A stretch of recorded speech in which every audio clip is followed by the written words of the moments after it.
Everyone, welcome समृद्धि IAS. आज हम लोग एटॉमिक स्ट्रक्चर की लास्ट क्लास होगी। आज हम लोग एटॉमिक स्ट्रक्चर में ऑफ बाउ का प्रिंसिपल पढ़ेंगे। उसके बाद जो मोलिकुलर वेट होता है उसको निकालने के बारे में जानेंगे, इलेक्ट्रॉनिक कॉन्फ़िगरेशन देखेंगे और जितने तरह के जो क्वेश्चन इससे बनते हैं एटॉमिक स्ट्रक्चर से उसको हम लोग आज देखेंगे। तो आगे हम लोग कंटिन्यू करते हैं। आज की क्लास हम लोग स्टार्ट करते हैं ऑफ बाउ प्रिंसिपल से। देखिए ऑफ बाउ प्रिंसिपल जो है वो क्या होता है। ये जो ऑफ बाउ प्रिंसिपल है ये एक शब्द है। देखिए ऑफ बाउ जो है वो क्या है। ऑफ बाउ एक जर्मन वर्ड है, ठीक है। ऑफ बाउ जो है एक जर्मन वर्ड है जिसका अर्थ होता है ऐड वन बाय वन। मतलब कि इसका अर्थ हुआ कि एक एक कर जोड़ना, एक एक कर जोड़ना। अब देखिए क्या जोड़ना है, इलेक्ट्रॉन को। चूंकि ऑफ बाउ का जो प्रिंसिपल है ये जो है सबसेल के बारे में होता है, एस पी डी और एफ के बारे में होता है, ठीक है। ये किसके बारे में है, एस पी डी और एफ के बारे में होता है कि किस तरह से जो है इलेक्ट्रॉन को सबसेल में जो है भरा जाता है, एक एक करके उसमें किस तरह से जोड़ा जाता है। देखिए इसके लिए मैं यहाँ पे मैंने आपको बनाया है। सबसे पहले जो electron S P D F में डाले जाते हैं तो सबसे पहले इलेक्ट्रॉन जो है वो 1s में जाता है, उसके बाद 2s में, फिर ऐसे 2p में, फिर 3s, फिर 3p, फिर 4s, फिर 3d, फिर 4p, ऐसे ही, ठीक है। ऐसे ऐसे जो है इलेक्ट्रॉन जो है वो क्या करते हैं, एक एक करके जो है भरे जाते हैं। यही यानी सबसे पहले जो है इलेक्ट्रॉन अगर भरा जाएगा तो सबसे पहले किसमें, 1s में, फिर 2s में, फिर 2p में, फिर 3s में, फिर 3p में, फिर 4s में, ठीक है। ऐसे ही कर करके जो ऐसे एरो बनाया गया है। इसी प्रकार से आप देखिएगा कि जो है सबसेल के अंदर क्या किया जाता है, इलेक्ट्रॉनों को भरा जाता है। ये किसने बताया था, ऑफ बाउ साहब ने बताया था। तो इनका मतलब क्या हुआ कि एक एक कर जोड़ना और इसी तरह से जो है इलेक्ट्रॉन को आप भरेंगे। अब देखिए मैं बताता हूं कि कैसे भरना होगा आपको। जैसे आपको एल्यूमिनियम दे दिया गया, देखिए ध्यान से, एल्यूमिनियम में आपको पता है कि इलेक्ट्रॉनों की संख्या कितनी होती है। तो चूंकि एल्यूमिनियम की जो एटॉमिक नंबर होती है वो कितनी होती है, जो 13 होती है, ठीक है, 13 होती है। तो जब एल्यूमिनियम का जो है एटॉमिक नंबर 13 हो गया तो इसमें इलेक्ट्रॉनों की संख्या कितना हो जाएगा, तो इसमें इलेक्ट्रॉन की संख्या आप जानते हैं कि 13 हो जाएगी। अब आपको इसका इलेक्ट्रॉनिक कॉन्फ़िगरेशन निकालना है। तो कैसे निकालिएगा, आपके पास 13 इलेक्ट्रॉन है, इसको भरना है। करना क्या है, सबसे पहले देखिए इसको जो है आपको सजा लेना है, ये 1s 2s को सजा लेना है। देखिए कैसे, सबसे पहले क्या है, 1s है, उसके बाद 2s है, उसके बाद 2s के बाद 2p है, 2p, ठीक है। 1s का 2s 2p के पास 3s लिख लीजिए, ठीक है। और 3s के बाद क्या है, 3p है, ऐसे 3p लिख लीजिए।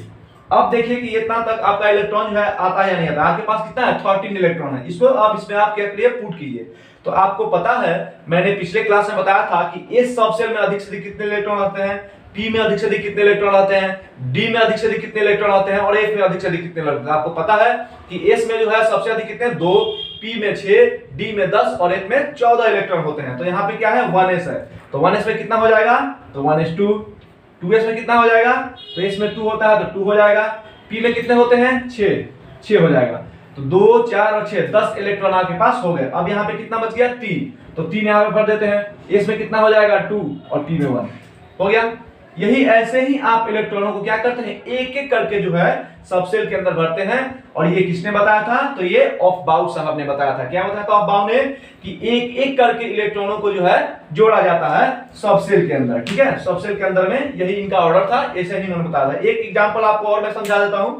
यहाँ पे आपने एल्यूमिनियम को देखा, आप एक और देख लीजिए, आप देख लीजिए सोडियम का देख लीजिए। क्या करना है, ऐसे ही कुछ नहीं करना, पहले आपको इस ऑर्डर में जो है इसको सजा लेना है, इस सबसेल को ऑर्डर में सजा लेना है। कैसे है, पहले 1s है तो पहले 1s को लिख लीजिएगा, फिर 2s है उसके बाद 2s को लिख लीजिएगा, फिर 2s के बाद क्या है, 2p है, 2p को लिख लीजिएगा, फिर 3s है, फिर आप 3s को लिख लीजिएगा। ऐसे ही आपको जो है लिख लेना है पहले, ठीक है। इलेक्ट्रॉन को उसके बाद भरने स्टार्ट कीजिएगा। 1s में 2, 2s में 2, फिर 6, कितना हो गया आपका, आपके पास सोडियम है, सोडियम का एटॉमिक नंबर 11 होता है, यानी आपके पास 11 इलेक्ट्रॉनों को जो है भरना है। तो 2 और 2 4 और 6 10 हो गया, यहाँ पे आपका एक इलेक्ट्रॉन, इसको आप हटा दीजिएगा, ठीक है।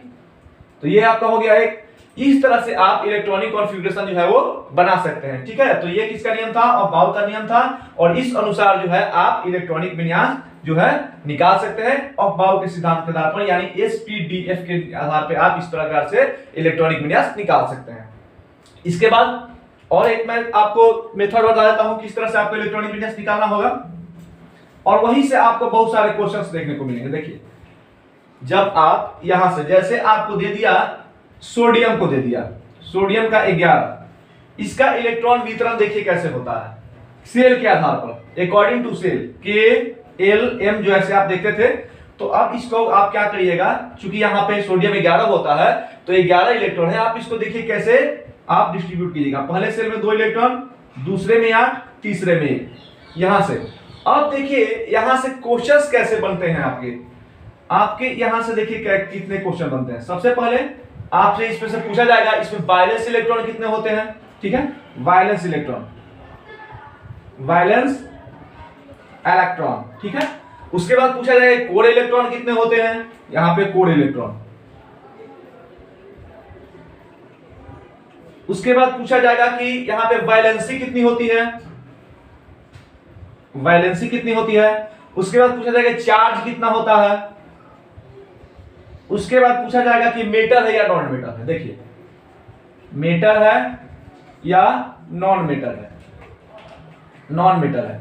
ध्यान दीजिएगा, इस इलेक्ट्रॉनिक कॉन्फ़िगरेशन से आपके सामने ये 5 क्वेश्चन जो है वो क्लियर होंगे। देखिए कैसे 5 क्वेश्चन क्लियर होंगे। सोडियम दे दिया, कोई भी एलिमेंट, कोई भी परमाणु आपको दे देगा और बोलेगा कि इसमें से आपसे पूछा जाएगा कि इसमें वायलेंस इलेक्ट्रॉनों की संख्या कितनी है, इसमें कोर इलेक्ट्रॉनों की संख्या कितनी है, इसकी वैलेंसी कितनी है, इसका चार्ज कितना है, ये मेटल है या नॉन मेटल है। देखिए मैं बताता हूं इसको कैसे बनाना है। यहां पे देखिए, सबसे पहले आप क्या कीजिएगा, आपके पास देखिए ये हो गया आपका न्यूक्लियस, आप देखते हैं ऐसे। यहां पे कितने सेल हैं, ये तो हो गया न्यूक्लियस, ये हो गया फर्स्ट सेल, ये हुआ सेकंड सेल, और ये हुआ थर्ड सेल, ये हुआ थर्ड सेल। अब हमको क्या देखना है कि यहाँ पे 3 सेल है। पहले सेल में 2 इलेक्ट्रॉन, यहाँ पे 2 इलेक्ट्रॉन हो गए। दूसरे सेल में 8 इलेक्ट्रॉन, यहाँ पे 8 हो गए। तीसरे सेल में 1 इलेक्ट्रॉन। अब आपको यहाँ पे क्या देखना है कि वायलेंस इलेक्ट्रॉन क्या है। तो सबसे बाहर वाला जो सेल होता है, सबसे बाहर वाले सेल में जितने इलेक्ट्रॉन रहते हैं उसी को कहा जाता है वायलेंस इलेक्ट्रॉन। तो यहाँ पे वायलेंस सेल क्या हुआ, ये हुआ सबसे बाहरी सेल जो हुआ वो वायलेंस सेल हुआ। तो ये जो सेल हुआ ये क्या हुआ, ये हुआ वायलेंस सेल, ठीक है। ये जो हुआ आपका वायलेंस सेल हुआ। तो बाहर वाला जो सेल हुआ वो वायलेंस सेल हुआ। तो वायलेंस सेल में जो इलेक्ट्रॉन होंगे उसको आप क्या कहेंगे कि बाह्यतम सेल में जो इलेक्ट्रॉन होते हैं यानी वायलेंस सेल के जो इलेक्ट्रॉन होते हैं उसी को क्या कहा जाता है, वायलेंस इलेक्ट्रॉन कहा जाता है। तो आप क्या देख रहे हैं कि ये जो वायलेंस सेल है, इस वायलेंस सेल में कितने इलेक्ट्रॉन है, 1 है। यानी यहाँ पे 2 8 1 है। तो आप क्या देखेंगे कि ये हो गया आपका बाह्यतम सेल, ठीक है, यानी आउटर मोस्ट सेल हुआ। और ये जो हुआ ये अंदर के सेल हुए। जैसे यहाँ पे आप देख रहे हैं ये हो गया बाहर का सेल, और ये दोनों जो है ये क्या हो गए, ये और ये दोनों अंदर के सेल हो गए। यानी ये हुए कोर सेल, ये क्या हो गए, कोर सेल हो गए। और ये जो हुआ वायलेंस सेल हुआ। तो आपने क्या समझा कि किसी भी परमाणु का जो सबसे बाहर वाला सेल होता है उसको आप क्या बोलते हैं कि वो वायलेंस सेल है, और जो अंदर वाले सेल होते हैं उसको क्या बोलते हैं कि कोर सेल है। तो बाह्यतम सेल में यानी आउटर मोस्ट सेल में जितने भी इलेक्ट्रॉन होंगे वे सभी इलेक्ट्रॉन जो है वो क्या कहलाएंगे कि वो वायलेंस इलेक्ट्रॉन कहलाएंगे। तो यानी यहाँ पे 2 8 1 है, तो ये जो सेल हुआ ये बाह्यतम सेल हो गया। तो बाह्यतम सेल हो गया यानी कि ये जो इलेक्ट्रॉन होगा, इस सेल के जो इलेक्ट्रॉन होंगे वो क्या कहलाएंगे, वायलेंस इलेक्ट्रॉन कहलाएंगे। तो यहाँ पे वायलेंस इलेक्ट्रॉन की संख्या आपकी कितनी हो गई, 1 हो गई।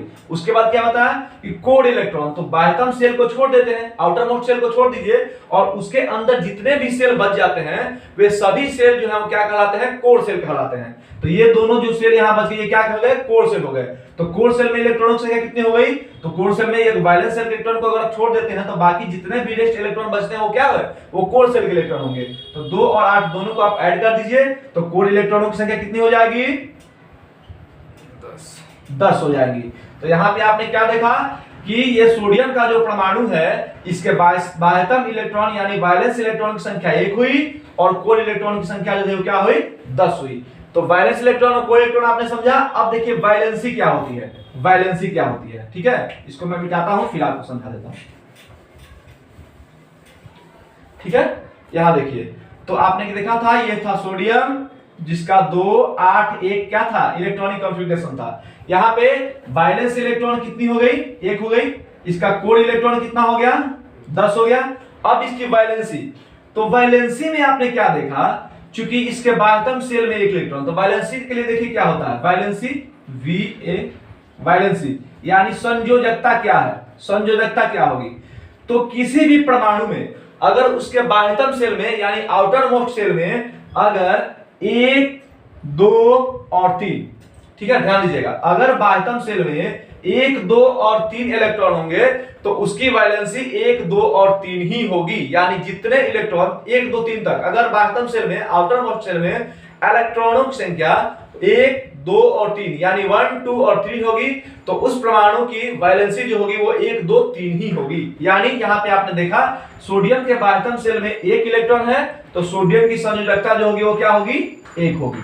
ठीक है, अगर मैग्नीशियम को आप ले लिए, मैग्नीशियम का 12 परमाणु संख्या होता है, तो मैग्नीशियम की 12 अगर परमाणु संख्या होती है तो आप क्या देखेंगे कि इसके बाह्यतम सेल में जो है 2, 8 और 2 इलेक्ट्रॉन है।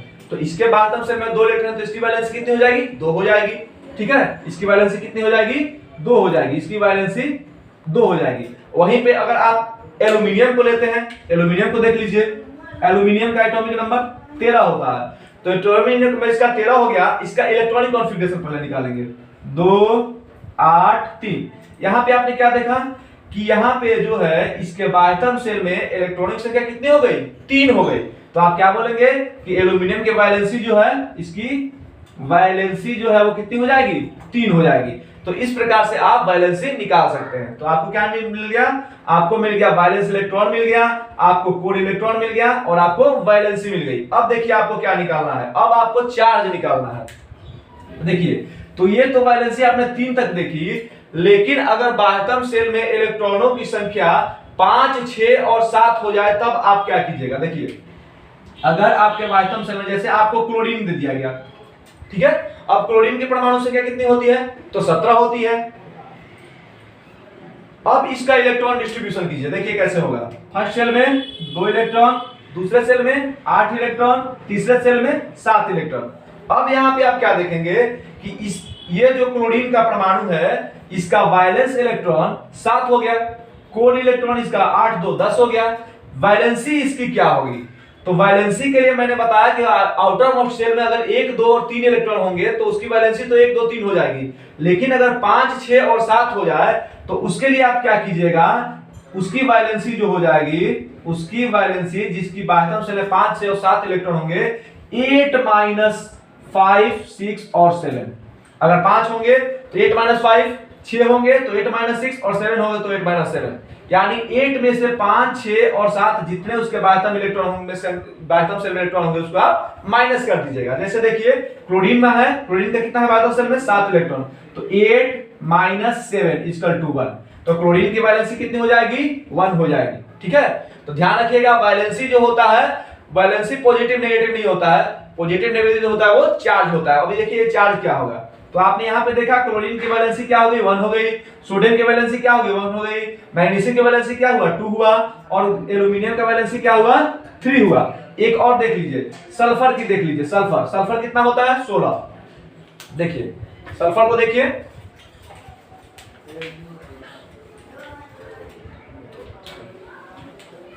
सल्फर की एटॉमिक नंबर 16 होता है।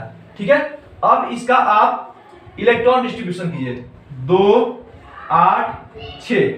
देखिए इसका आउटर मोस्ट सेल में 6 इलेक्ट्रॉन, यानी बाह्यतम सेल में 6 इलेक्ट्रॉन, तो 6 इसका क्या हो गया, इसका वैलेंस इलेक्ट्रॉन हो गया। 8 और 10, 10 इसके क्या हो गए, कोर इलेक्ट्रॉन हो गए। ठीक है, ये हो गए कोर इलेक्ट्रॉन, ये हो गया वैलेंस इलेक्ट्रॉन। अब आपको क्या पूछेगा, वैलेंसी, तो इसकी वैलेंसी क्या हो जाएगी, आउटर मोस्ट सेल में 6 इलेक्ट्रॉन है, तो आप क्या कीजिएगा, 8 - 6 = 2। ठीक है, तो 2 आपकी क्या हो गई, वैलेंसी हो गई। लेकिन अगर 4 हो गया आउटर मोस्ट सेल में इलेक्ट्रॉन, इसकी इलेक्ट्रॉनों की संख्या, तो आप क्या कहेंगे, उसकी वैलेंसी जो है वो +- भी हो सकती है और -4 भी उसका क्या होता है, चार्ज हो सकता है, और उसकी वैलेंस इलेक्ट्रॉन की संख्या कितनी हो जाएगी, 4 होगी, और उसकी वैलेंसी भी 4 ही होगी। अब देखिए आप क्या कीजिएगा, अगर पूछा जाए कि चार्ज इसका क्या होगा, तो जो बाह्यतम सेल में जब एक चार्ज चार्ज क्या होगा, तो जब बाह्यतम सेल में 1, 2 और 3 इलेक्ट्रॉन होंगे, 1, 2 और 3 इलेक्ट्रॉन होंगे, तो ये पॉजिटिव चार्जेबल होंगे, पॉजिटिव। ठीक है, अगर बाह्यतम सेल में 1, 2 और 3 इलेक्ट्रॉन होंगे तो वो पॉजिटिव होंगे, और बाह्यतम सेल में 5, 6 और 7 इलेक्ट्रॉन होंगे तो वो नेगेटिव होंगे। अब क्यों होंगे, देखिए मैं बता रहा हूं क्यों होंगे। तो आपको पिछले क्लास में मैंने बताया था कि प्रत्येक परमाणु जो है वो नोबल गैस जैसी क्या होता है, अपनी संरचना प्राप्त करना चाहता है, और नोबल गैस जैसी संरचना अगर वो प्राप्त करना चाहता है तो उसके लिए उसको क्या करना पड़ता है, इलेक्ट्रॉन लेना पड़ता है या फिर इलेक्ट्रॉन देना पड़ता है। तो जब किसी परमाणु के, जैसे सोडियम को आप ले लेते हैं, बाह्यतम सेल में 2, 8 और 1 इलेक्ट्रॉन है, तो इसको अपना ऑक्टेट पूरा करने के लिए 1 इलेक्ट्रॉन जो है वो क्या करना है, किसी को देना पड़ता है। तो इसी के कारण इसकी जो चार्ज होती है वो पॉजिटिव हो जाती है। ठीक है, तो चूंकि बाह्यतम सेल में 1 इलेक्ट्रॉन है। उसके बाद मैग्नीशियम की मैं बात कर लेता हूं। मैग्नीशियम को देखिए 2, 8 और 2 होते हैं। यहां पे भी आउटर मोस्ट सेल में 2 इलेक्ट्रॉन है। ठीक है, आप एल्यूमिनियम की बात कर लीजिए, 2, 8, 3, यहाँ पे आउटर मोस्ट में 3 इलेक्ट्रॉन है। तो यहाँ पे ये तीनों परमाणु क्या करेंगे, अपना ऑक्टेट पूरा करना है तो ये क्या करेंगे, यानी नोबल गैस जैसी संरचना प्राप्त करना है तो ये अपने आउटर मोस्ट सेल के जो इलेक्ट्रॉन है उनको क्या करते हैं, त्याग देते हैं। तो जो त्याग करता है उसके ऊपर पॉजिटिव चार्ज होता है। ठीक है, तो इसीलिए सोडियम के ऊपर क्या होता है, +1, मैग्नीशियम के ऊपर +2 और एल्यूमिनियम के ऊपर +3 होता है। ठीक है, अब नेगेटिव वाले की बात कर लेते हैं। जैसे मैं फास्फोरस की बात कर रहा हूं, मैं सल्फर की बात कर रहा हूं, मैं क्लोरीन की बात कर रहा हूं। ठीक है, आप देखिए 15, 16 और 17 इनकी परमाणु संख्याएं होती हैं, निकालिएगा। 2, 8, 5 कॉन्फ़िगरेशन, इसका क्या हो जाएगा 2, 8, 6, इसका क्या हो जाएगा 2, 8 और 7। अब यहाँ पे देखिए, यहाँ पे मैंने बताया था कि अगर 1, 2 और 3 आउटर मोस्ट सेल में इलेक्ट्रॉन होंगे तो उनकी चार्ज होगी वो पॉजिटिव होगी। यहाँ पे 5, 6 और 7 है, आप क्या देख रहे हैं 5, 6 और 7। तो मैंने क्या बताया था कि अगर बाह्यतम सेल में 5, 6 और 7 इलेक्ट्रॉन होंगे तो उनकी जो चार्ज होगी वो क्या होगी, माइनस होगी। क्यों होगी, क्योंकि यहाँ पे 5 है। अब इनको अपना ऑक्टेट नोबल गैस जैसी संरचना प्राप्त करने के लिए क्या करना पड़ेगा, तो इनको नोबल गैस जैसी संरचना प्राप्त करने के लिए यहाँ पे देखिए 5 है, अगर ये 3 इलेक्ट्रॉन लेगा तो जाकर के यहाँ पे 8 होगा, और 8 होगा तो 2, 8, 10, 18 ये ऑर्गन जैसी संरचना प्राप्त करेंगे। तो इसलिए इनको 3 इलेक्ट्रॉन लेना पड़ेगा किसी से। तो 3 इलेक्ट्रॉन अगर ये लेंगे तो वो तो कर्ज होगा, तो वो ऋण होगा, तो इसीलिए इसके ऊपर क्या होता है, माइनस चार्ज होता है। तो ये जो होगा इनके ऊपर माइनस चार्ज हो जाएगा। सल्फर के ऊपर जो है 6 है, ये भी 2 इलेक्ट्रॉन लेंगे तो इसलिए इनके ऊपर माइनस चार्ज हो जाएगा।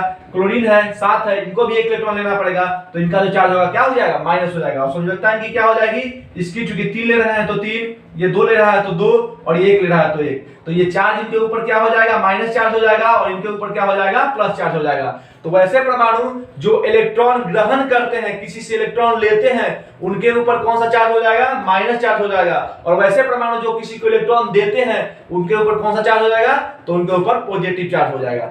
अब एक बार फिर से देख लीजिए, अब देख लीजिए किस तरह से क्वेश्चन जो है आपके सामने बन करके आए हैं। देखिए 2 परमाणु को मैं आपको दिखा देता हूं। यहाँ पे आप एल्यूमिनियम लिखिए और यहाँ पे क्लोरीन लिखिए। देखिए दोनों अलग अलग, ये एल्यूमिनियम हुआ, ये क्लोरीन हुआ। देखिए इनका पहले आप इलेक्ट्रॉन जो है डिस्ट्रीब्यूट कर लीजिए। 2, 8, 3, इनकी परमाणु संख्या 13। ठीक है, क्लोरीन की परमाणु संख्या 17। 2, 8, 7, क्लियर है। अब देखिए इसमें से कोर इलेक्ट्रॉन आपको कितने मिल रहे हैं, वैलेंस इलेक्ट्रॉन कितने मिल रहे हैं। ठीक है, देखिए कोर इलेक्ट्रॉन, वैलेंस इलेक्ट्रॉन, पहले हम निकालते हैं एल्यूमिनियम का। चूंकि आपको पता है कोर इलेक्ट्रॉन क्या होता है, वैलेंस इलेक्ट्रॉन ये हो गया और कोर इलेक्ट्रॉन ये हो गया। ठीक है, तो वैलेंस इलेक्ट्रॉन 3 हो गए। ठीक है, तो ये हो गया आपका, चूंकि पहले कोर इलेक्ट्रॉन है तो 2 और 8, 10 कोर इलेक्ट्रॉन। वैलेंस इलेक्ट्रॉन कितने हैं, तो 3। ठीक है, अब आती है बात वैलेंसी की। देखिए वैलेंसी कितनी है, आपको मैंने बताया था कि अगर आउटर मोस्ट शेल में 1, 2 और 3 इलेक्ट्रॉन हो तो उसकी वैलेंसी उतनी ही हो जाती है। तो यहाँ पे 3 है तो वैलेंसी कितनी हो जाएगी, 3 हो जाएगी। अब चार्ज देखिए, चार्ज कितना हो जाएगा, तो मैंने बताया था कि अगर बाह्यतम सेल में 1, 2 और 3 इलेक्ट्रॉन होंगे तो वो क्या होगी, चार्ज हो गया, पॉजिटिव होता है। क्योंकि अगर 3 है तो ये क्या करेगा, 3 इलेक्ट्रॉन जो है किसी को त्याग देगा, डोनेट कर देगा, तो इसकी जो चार्ज हो जाएगी क्या हो जाएगा, चार्ज के ऊपर पॉजिटिव हो जाएगा। ठीक है, अब उसके बाद देखिए ये मेटल है या नॉन मेटल है। मैंने ये भी बताया था कि इससे ये भी क्वेश्चन पूछे जाते हैं कि ये मेटल है कि नॉन मेटल है। तो जिसके बाह्यतम सेल में 3 इलेक्ट्रॉन होंगे, 1 2 3, वो मेटल होगा, और जिसके आउटर मोस्ट सेल में जो है 5 6 और 7 इलेक्ट्रॉन होंगे वो क्या होगा, नॉन मेटल होगा। क्योंकि ये जो 1 2 3 वाले जो परमाणु होंगे वो क्या करेंगे कि वो इलेक्ट्रॉन को त्याग करके अपने धन आवेश का यानी पॉजिटिव चार्ज बनाते हैं। तो जो जो पॉजिटिव चार्ज बनाएगा वो क्या होता है, मेटल होगा। तो चार्ज हो गया पॉजिटिव, और ये क्या हो गया, ये आपका मेटल हो जाएगा। क्यों मेटल हो जाएगा, क्योंकि यह पॉजिटिव चार्ज दर्शाता है, ये इलेक्ट्रॉनों का त्याग करता है। अब क्लोरीन की बात देखिए, क्लोरीन के बाह्यतम सेल में 7 इलेक्ट्रॉन है, तो इसका क्या हो जाएगा, वैलेंस इलेक्ट्रॉन की संख्या इसकी कितनी हो जाएगी, इसकी वैलेंस इलेक्ट्रॉन की संख्या आपकी कितनी हो जाएगी, 7 हो जाएगी। अब देखिए इसके क्लोरीन जो है इसका कोर इलेक्ट्रॉन कितना होगा, तो 2 8 10, ठीक है। कोर इलेक्ट्रॉन इसके कितने हो जाएंगे, कोर इलेक्ट्रॉन इसके 10 हो जाएंगे। उसके बाद देखिए 7 वैलेंस इलेक्ट्रॉन हो गया, कोर इलेक्ट्रॉन इसका 10 हो गया। इसकी वैलेंसी कितनी होगी, तो आपको मैंने बताया था आउटर मोस्ट सेल में 7 इलेक्ट्रॉन है, 8 - 7 कर दीजिए, तो क्या हो जाएगा, इसकी वैलेंसी जो है वो 1 हो जाएगी। वैलेंसी जो है वो 1 हो जाएगी। पॉजिटिव होगी या नेगेटिव होगी, तो बाह्यतम सेल में 7 इलेक्ट्रॉन, इसको 1 इलेक्ट्रॉन लेना पड़ेगा, तो क्या हो जाएगा, चार्ज इसका जो है नेगेटिव हो जाएगा। चार्ज जो है क्या हो जाएगा, नेगेटिव हो जाएगा। अब देखिए नेगेटिव चार्ज तो हो गया, अब आपको क्या देखना कि ये मेटल है या नॉन मेटल है। तो अभी मैंने बताया अगर पॉजिटिव चार्ज है तो मेटल और नेगेटिव चार्ज है तो नॉन मेटल। तो ये क्या हो जाएगा, ये हो जाएगा नॉन मेटल, यानी ये हो जाएगा अधातु। ये क्या हो जाएगा, अधातु, और ये क्या हो जाएगा, धातु। यानी वैसे परमाणु जो इलेक्ट्रॉनों का त्याग करके अपने ऊपर धन आयन का निर्माण करते हैं यानी पॉजिटिव आयन का निर्माण करते हैं, वो धातु कहलाते हैं। और जो इलेक्ट्रॉन को ग्रहण करके अपने ऊपर ऋणात्मक चार्ज का निर्माण करते हैं उनको क्या कहा जाता है, उनको कहा जाता है कि अधातु। तो ये आप समझ गए कि एक जो है इस प्रकार से अगर इलेक्ट्रॉन डिस्ट्रीब्यूशन आपको करने आ जाता है यानी इलेक्ट्रॉनिक कॉन्फ़िगरेशन निकालने आ जाता है, इलेक्ट्रॉनिक विन्यास निकालने आ जाता है, तो आप उससे इतने सारे क्वेश्चन जो है वो बना सकते हैं। कैसे बना सकते हैं कि बाह्यतम सेल के इलेक्ट्रॉन को वैलेंस इलेक्ट्रॉन, उसके बाद अंदर सेल के जितने भी इलेक्ट्रॉन होंगे वो क्या हो जाएंगे, कोर इलेक्ट्रॉन। वैलेंसी कैसे निकाली जाती है, तो अगर बाह्यतम सेल में 1 2 और 3 इलेक्ट्रॉन होंगे तो आप बोलिएगा कि उनकी वैलेंसी 1 2 और 3 है।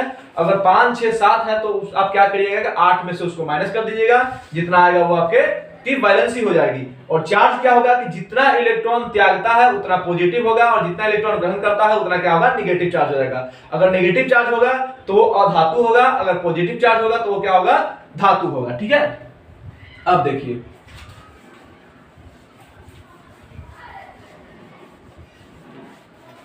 अब आपको आणविक द्रव्यमान मोलिक्यूलर वेट कैसे निकाला जाता है ये मैं बताने जा रहा हूं।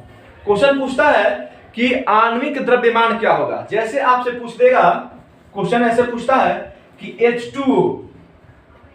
H2O यानी जल का आणविक द्रव्यमान क्या होगा, ऐसे क्वेश्चन पूछते हैं। ठीक है, क्वेश्चन ऐसे पूछता है कि आणविक द्रव्यमान मोलिक्यूलर वेट जो है वो H2O का क्या होगा, या फिर कोई भी फॉर्मूला कोई भी परमाणु आपको दे देगा उसका आणविक द्रव्यमान पूछेगा क्या होगा, मोलिक्यूलर वेट जो है वो क्या होगा। तो इसके लिए आप क्या करेंगे कि जब H2O है तो उस परमाणु में जो भी परमाणु आपको देगा, जो भी मोलिक्यूल देगा, उसमें जितने भी परमाणु है सबके वेट को जो है ऐड कर दिया जाता है। जैसे आप देखेंगे H2O जो है हाइड्रोजन और ऑक्सीजन, H2O यानी जल में कौन कौन से परमाणु है, तो 2 परमाणु हाइड्रोजन है और 1 परमाणु ऑक्सीजन है। इन तीनों का वेट जो है आप क्या करिएगा, ऐड कर दीजिएगा। ठीक है, देखिए कैसे, H2O है, आप क्या करेंगे, हाइड्रोजन 2 परमाणु, ठीक है, तो हाइड्रोजन का वेट, ठीक है, हाइड्रोजन का वेट इंटू 2 प्लस ऑक्सीजन का वेट। ठीक है, तो हाइड्रोजन का वेट कितना होता है, तो हाइड्रोजन का वेट आपको याद होगा, हाइड्रोजन का परमाणु भार जो होता है वो कितना होता है, 1 होता है। तो 1 चूंकि 2 है तो 1 इंटू 2 प्लस ऑक्सीजन का भार कितना होता है, तो ऑक्सीजन की परमाणु संख्या 8 होती है और उसका परमाणु भार जो है तो कितना होता है, 16 होता है। ऐड कर दीजिएगा, तो 1 इंटू 2 प्लस 16 कितना हो जाएगा, 18 ग्राम। ठीक है, तो ये क्या हो जाएगा, ये हो जाएगा आपका जल का आणविक द्रव्यमान। क्या हो जाएगा जी, ये हो जाएगा आपका जल का आणविक द्रव्यमान। इसके बाद आप देखिए ये जल का हो गया। एक और परमाणु का आप देख लीजिए, जैसे आपको देखते हैं CaCO3 का आणविक द्रव्यमान। ठीक है, CaCO3 CaCO3 क्या है? तो CaCO3 जो है वो है कैल्शियम कार्बोनेट। अब देखिए कैल्शियम कार्बोनेट का आणविक द्रव्यमान निकालना है, आप कैसे निकालिएगा? आपको पता होना चाहिए कि कैल्शियम के परमाणु, ठीक है, कैल्शियम का परमाणु भार कितना है? तो लिखिएगा कैल्शियम का परमाणु भार, ठीक है, प्लस कार्बन का परमाणु भार प्लस ऑक्सीजन का, ऑक्सीजन कितना है? 3 है, ऑक्सीजन इंटू 3 का परमाणु भार। अब सबको आप पुट कर दीजिए। कैल्शियम का परमाणु भार 40 होता है, 40 होता है, आपको याद होना करना होगा। आप इसको परमाणु भार आपको याद होना होगा, तभी आप ये बना सकते हैं, ठीक है। तो कैल्शियम का परमाणु भार 40 होगा, प्लस कार्बन का कितना होता है? 12 होता है, प्लस ऑक्सीजन का 16, और कितने हैं? ऑक्सीजन के 3 परमाणु है, तो 16 इंटू 3। आप क्या करेंगे? देखिए अब ऐड कर दीजिए 40 प्लस 12 प्लस 48, ठीक है। अब ऐड कर दीजिए, आपको कितना मिल रहा है? 100 ग्राम, ठीक है। 8 2 0, 10 के 0 हाथ में, 4 1 5 4 9 1 10, ठीक है, 100 ग्राम, ठीक है। तो कैल्शियम कार्बोनेट का जो आणविक द्रव्यमान आया आपका कितना आया? 100 ग्राम आया, ठीक है, 100 ग्राम। तो इस प्रकार से आप किसी भी परमाणु का कोई भी मोलकस आपको दिया होगा और पूछा जाएगा कि उसका आणविक द्रव्यमान कितना है, तो आप कैसे बनाइएगा? उन सभी परमाणुओं के जो भी मोलकस आपको दिया है उसमें जितने भी परमाणु है उन सभी परमाणुओं का जो वेट है आप जोड़ दीजिएगा एक जगह, तो आपको क्या मिल जाएगा? उसका आणविक द्रव्यमान जो है वो मिल जाएगा। तो इस प्रकार से आप आणविक द्रव्यमान निकाल सकते हैं, ठीक है। अब देखिए आणविक द्रव्यमान के बाद क्या क्वेश्चन पूछता है? तो आणविक द्रव्यमान निकालने अगर आपको आ जाएगा तो उसके बाद से आपको पूछेगा कि प्रतिशत क्या होता है, ठीक है। पूछता है कि प्रतिशत जो है वो आप किस तरह से निकालते हैं, ठीक है। वो देखिए कैसे पूछता है, आपसे पूछेगा प्रतिशत, आपसे पूछेगा प्रतिशत। अब देखिए ये कैसे पूछता है, जैसे कैल्शियम कार्बोनेट आपको दे दिया, दे देगा कैल्शियम कार्बोनेट में कैल्शियम का द्रव्यमान प्रतिशत क्या होगा? देखिए कैल्शियम कार्बोनेट में कैल्शियम का द्रव्यमान प्रतिशत क्या होगा? तो आपको पता है, आप एग्जाम देते हैं, आप जाते हैं स्कूल में, कॉलेज में, जब आप एग्जाम देते हैं और एग्जाम दे के लौट करके आते हैं तो जब आपका रिजल्ट होता है तो आप आके पे क्या बताते हैं कि आज मैंने इतना प्रतिशत मार्क्स प्राप्त किया। कैसे बताते हैं आप? मान लीजिए आप 100 नंबर का एग्जाम देते हैं, आपको उसमें 60 नंबर मिलते हैं, आप आते हैं तो क्या करते हैं? कैसे उसका निकालते हैं? 60 में तो आप जो है पहले जितना मार्क्स प्राप्त किए हैं वो लिखते हैं और पूरा नीचे करते हैं और फिर 100 से उसमें क्या करते हैं? गुणा कर देते हैं, ऐसे ही करते हैं ना। फिर ऐसे ऐसे कट जाता है, आप बताते हैं कि 100 में मैंने 60 नंबर प्राप्त किए हैं, तो वो आपका 60% जो है वो मार्क्स हो जाता है। ठीक वैसे ही कैल्शियम कार्बोनेट में आपको कैल्शियम का द्रव्यमान प्रतिशत निकालना है। देखिए कैसे निकालना है। सबसे पहले आप क्या कीजिएगा कि जिसका निकालना है उसको ऊपर रखेंगे। कैल्शियम का द्रव्यमान प्रतिशत निकालना है तो कैल्शियम का द्रव्यमान प्रतिशत आप ऊपर रखेंगे। कैसे लिखेंगे? कैल्शियम का द्रव्यमान बटे टोटल का द्रव्यमान, यानी CaCO3 का द्रव्यमान इनटू 100। ऐसे आप करिएगा तो आपको कैल्शियम कार्बोनेट में कैल्शियम का द्रव्यमान प्रतिशत जो है वो पता चल जाएगा। देखिए कैसे, कैल्शियम का द्रव्यमान कितना होता है? 40 होता है, ठीक है। कैल्शियम का परमाणु द्रव्यमान कितना होता है? 40 होता है, बटे कैल्शियम कार्बोनेट का परमाणु द्रव्यमान कितना होता है? 100 होता है, अभी मैंने निकाला था इसके पहले, ठीक है। तो ये हो जाएगा 100 ग्राम इनटू 100, ठीक है। क्या होगा? 100 से 100 कट जाएगा, क्या होगा? 40%, 40%, ठीक है। तो ये क्या हो जाएगा? कैल्शियम कार्बोनेट में कैल्शियम का द्रव्यमान प्रतिशत जो है वो कितना हुआ? 40% हुआ। क्लियर? तो इस तरह से आप किसी भी परमाणु में, और देखिए ये जो मैंने यहां पे बताया है, ठीक है, इस उदाहरण को आप एकदम दिमाग में बैठा लीजिए, क्योंकि अगर क्वेश्चन पूछता है तो ये क्वेश्चन तो निश्चित ही पूछता है, ठीक है। तो ये जो एक दो मैं एग्जांपल आपको अभी बता रहा हूं, इसको एकदम दिमाग में बैठा लीजिएगा कि क्वेश्चन अगर बनेंगे तो इसी से बनेंगे, ठीक है। तो इस तरह से कैल्शियम कार्बोनेट में कैल्शियम का द्रव्यमान प्रतिशत कैसे निकाला जाएगा? तो आपने देख लिया, जिसको निकालना होता है उसको आप ऊपर रखेंगे, टोटल का द्रव्यमान नीचे रखेंगे और 100 से उसमें क्या करते हैं? मल्टीप्लाई कर दीजिएगा। जब मल्टीप्लाई कर दीजिएगा, कैलकुलेशन कीजिएगा, आपका आंसर आ जाएगा, ठीक है। तो ये आपने देखा कैल्शियम कार्बोनेट में कैल्शियम का द्रव्यमान प्रतिशत कितना निकाला आपने? 40% निकाला, ठीक है। उसके बाद देखिए, इसके बाद क्वेश्चन कैसे पूछता है। इसके बाद क्वेश्चन पूछेगा, प्रतिशत निकालना आपने जान लिया, अब पूछेगा कि मात्रा निकालने के लिए मात्रा निकालने के लिए कैसे पूछता है कि कैल्शियम कार्बोनेट को अगर आप गर्म करते हैं तो कितना कार्बन डाइऑक्साइड निकलता है, ऐसे क्वेश्चन पूछेगा। ठीक है, जैसे 10 ग्राम CaCO3, 10 ग्राम कैल्शियम कार्बोनेट को गर्म करने पर कितना CO2 प्राप्त होगा। ध्यान दीजिएगा, क्वेश्चन क्या कर रहा है कि 10 ग्राम कैल्शियम कार्बोनेट को अगर आप गर्म करते हैं तो कितना कार्बन डाइऑक्साइड जो है वो निकलेगा यानी प्राप्त होगा। तो अब आप इसमें क्या देख रहे हैं कि कैल्शियम कार्बोनेट तो दिया है और कार्बन डाइऑक्साइड दिया ही नहीं है। ठीक है, लेकिन ये निकलेगा कैसे। लेकिन ये क्वेश्चन जो है वो एकदम आसान है। ठीक है, इसको पहले क्या करना है, आपको तोड़ना है। ठीक है, पहले क्या करना है, आपको तोड़ना है। यानी ये कैल्शियम कार्बोनेट है, इसको गर्म करते हैं। देखिए CaCO3 कैल्शियम कार्बोनेट, इसको क्या किया जाता है, गर्म किया जाता है। तो ध्यान दीजिएगा, केमिस्ट्री में जब ऐसा कोई सिंबल हो ऊपर तो समझ लीजिए कि वो गर्म करने का निशान है। ठीक है, यानी गर्म किया जा रहा है। तो कैल्शियम कार्बोनेट को क्या किया जाता है, गर्म किया जाता है।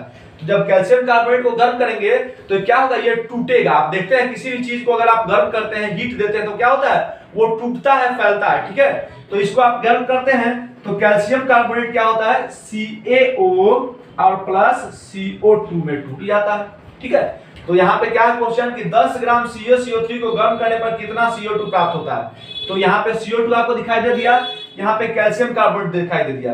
तो कैल्शियम कार्बोनेट का पहले द्रव्यमान निकालेंगे। कैल्शियम कार्बोनेट का द्रव्यमान आप निकालेंगे, कितना आएगा, अभी मैंने निकाला थोड़ी देर पहले, 100 ग्राम।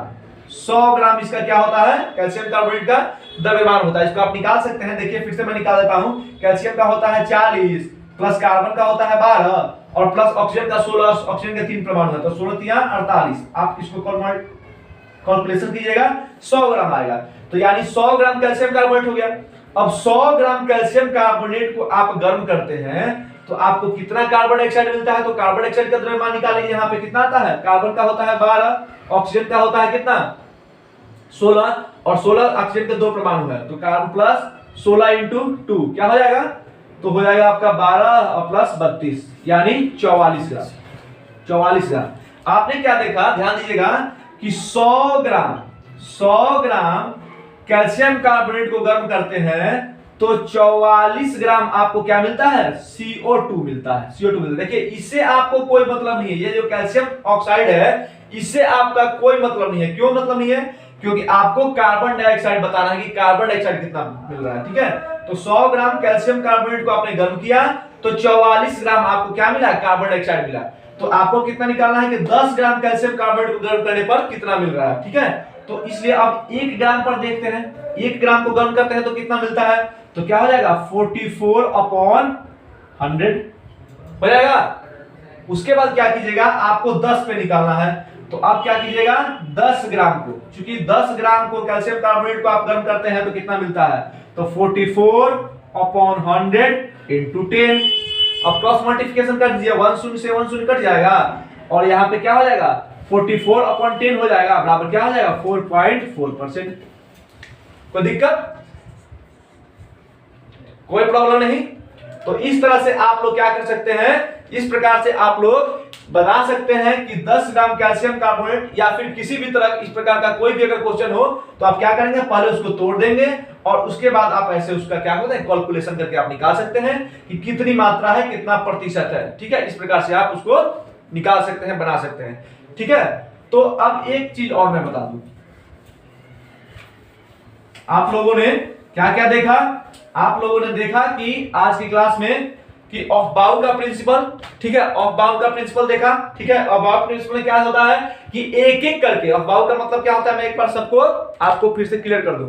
ऑफ बाउल प्रिंसिपल में हमने देखा कि ऑफ बाउल का मतलब होता है एक एक कर जोड़ना, यानी एक एक करके सब सेल के अंदर इलेक्ट्रॉनों को भरना। किस तरह से भरा जाता है, उसमें आपने देखा कि 1s 2s 3p ऐसे कर करके जो भी होते हैं, मैंने एक ऑर्डर बनाया था और दिखाया कि किस तरह से इलेक्ट्रॉन जो है सबमिट किए जाते हैं। तो आप इस तरह से इलेक्ट्रॉनिक कॉन्फ़िगरेशन निकाल सकते हैं। उसके बाद इलेक्ट्रॉनिक कॉन्फ़िगरेशन के द्वारा आप क्या दिखा सकते हैं, तो उसमें आप ये दिखा सकते हैं कि उसमें वैलेंस शेल में कितने इलेक्ट्रॉन है, कोर शेल में कितने इलेक्ट्रॉन है, उसकी वैलेंसी कितनी है, उसकी चार्ज कितना है। अगर पॉजिटिव चार्ज होगा तो वो मेटल होगा यानी धातु होगा, अगर नेगेटिव चार्ज होगा तो वो क्या होगा, नॉन मेटल होगा, अधातु होगा। ठीक है, और ये चार्ज कैसे निकालिएगा आप, अगर आपके बायतम सेल देखेंगे, किसी परमाणु के बायतम सेल में अगर 1 2 और 3 इलेक्ट्रॉन है तो उसकी वैलेंसी 1 2 3 ही होगी।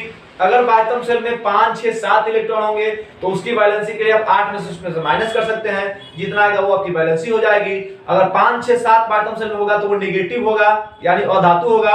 अगर 1 2 3 बायतम सेल में होगा तो वो पॉजिटिव होगा, क्योंकि उसको इलेक्ट्रॉन देना पड़ेगा और इसको इलेक्ट्रॉन लेना पड़ेगा। तो जो इलेक्ट्रॉन ग्रहण करता है यानी जो इलेक्ट्रॉन लेता है उसके ऊपर ऋणात्मक चार्ज होता है, और जो इलेक्ट्रॉन देता है यानी डोनेट करता है उसके ऊपर पॉजिटिव चार्ज होता है। तो पॉजिटिव चार्ज वाला मेटल होगा, धातु होगा, और नेगेटिव चार्ज वाला क्या होगा, अधातु होगा। ये आपने देखा। उसके बाद आपने क्या देखा कि आणविक द्रव्यमान, मोलिक्यूलर वेट। मोलिक्यूलर वेट क्या होता है, तो मोलिक्यूलर वेट में आपने देखा कि उसमें जितने भी जो भी मोलेक्युल्स आपको दिया होगा, जैसे आपको H2O दिया है, जैसे आपको CaCO3 दिया है, तो इसमें जितने भी परमाणु है उन सबके परमाणु का जो, ठीक है, जैसे H2 2 हाइड्रोजन है, 1 ऑक्सीजन है, इन तीनों का जो है परमाणु भार जोड़ दीजिए, जो आएगा उसका आणविक द्रव्यमान हो जाएगा। CaCO3 में कैल्शियम कार्बन ऑक्सीजन तीनों का परमाणु द्रव्यमान जोड़ दीजिए, जो आएगा उसका एटॉमिक वेट हो जाएगा। ये आपको मैंने बताया किस तरह से निकाला जाता है।